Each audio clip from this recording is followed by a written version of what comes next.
In the aftermath of a successful impactor mission on Jupiter's moon Europa in the year 2018, the European Space Agency, NASA, and various private industries have collaborated to create a mission designed to explore the possibility of life in the vast ocean under Europa's icy surface.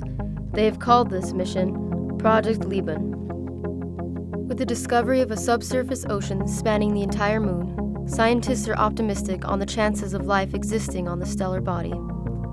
Leben's objective is to land an unmanned spacecraft on the surface, drill through the miles of ice, and explore the ocean with an automated submersible, the Elixir.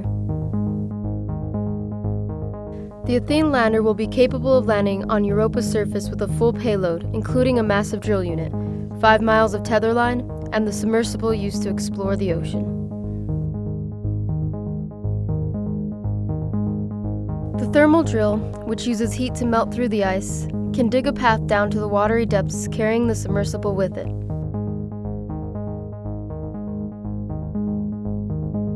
The Elixir submersible, utilizing an advanced automated system, is designed to map and scan the ice and surrounding environment for traces of life.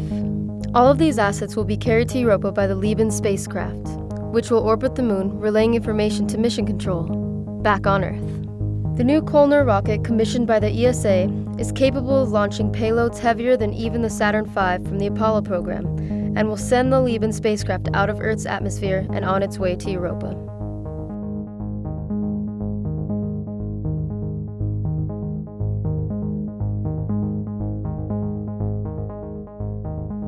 Minus 60 seconds, SYM. Go. SYC. Go. CB8. Go. CAC. Go. CRE. Go. CGS. Go. TMS. Go. Range. Go. FSO. Flight safety. Flight safety. Just go. OD. Go. CRS. Go. 5, 4, 3, 2, 1, 0.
As the spacecraft separates from the rocket, it propels itself away from Earth. It will use the gravity of another planetary body to slingshot around it, using a maneuver called gravitational assistance. This technique takes longer to reach Europa than a straight shot from Earth, but it requires less fuel. The craft will take 7 years to reach Europa, and no one knows what dangers may lie ahead in the vast expanse of our solar system.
With 4 months left in the journey, a horrifying discovery is made.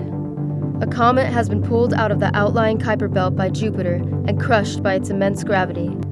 The debris field, comprised of shattered ice and rock, is now a destructive cloud orbiting Jupiter, intercepting the spacecraft's trajectory.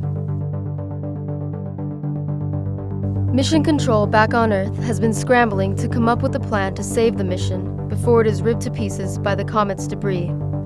They decide to use the thrusters on the orbiter to decelerate the craft and allow the debris field to pass before reaching Europa. This, however, has created a new problem. The orbiter's fuel reserves have been nearly spent, and the craft is unable to decelerate into Europa's orbit. Mission Control's solution is bold and risky. The thrusters on the Athene lander are designed to slow the craft as it descends to Europa's surface. They will now be used to help decelerate the spacecraft on its approach to the moon. If the lander uses too much fuel, the chances of making it safely to the surface are slim. Mission Control's plan to establish orbit has been a success, but the moment of truth approaches as the lander separates from the orbiter and begins its descent towards Europa's surface.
With stresses at an all-time high, Mission Control is relieved to see that the lander survived its fall and is still operational.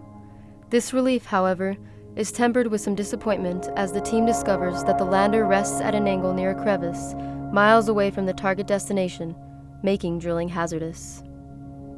The thickness of the ice in this area is relatively unknown to the team, and everyone hopes it is no more than 5 miles thick, which is the maximum operational range of the drill. Past this point, and the mission is a failure.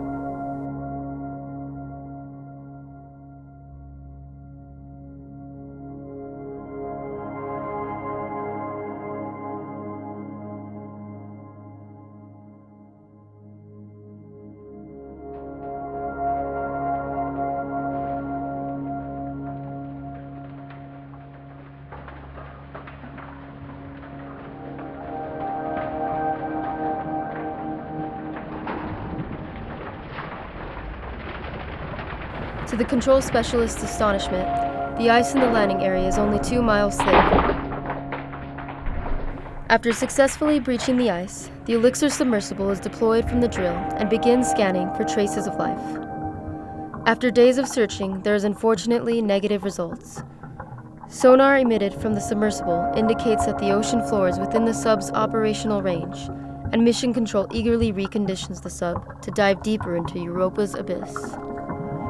As the sub descends, thermal readings indicate that the water is getting warmer, and the team discovers why the ice was so thin in this area. Jupiter's tidal gravity has generated enough tension on Europa for the creation of thermal vents on the Moon's ocean floor. Like the thermal vents found on Earth, these vents pump out superheated gases and water, making the ice thinner than the original landing zone.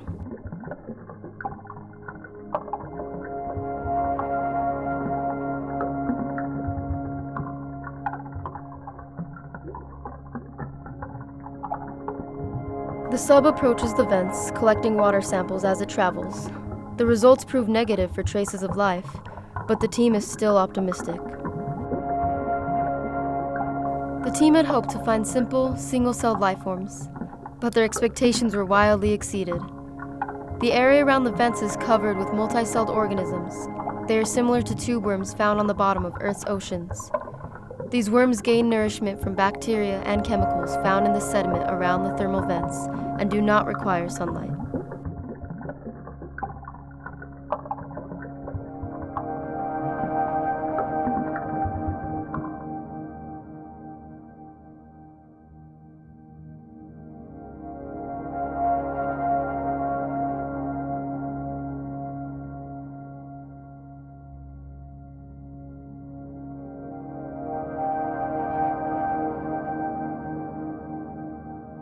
Thanks to the tireless efforts of the great minds involved in Project Leben, science fiction is now a reality, finally answering the question, are we alone in the universe?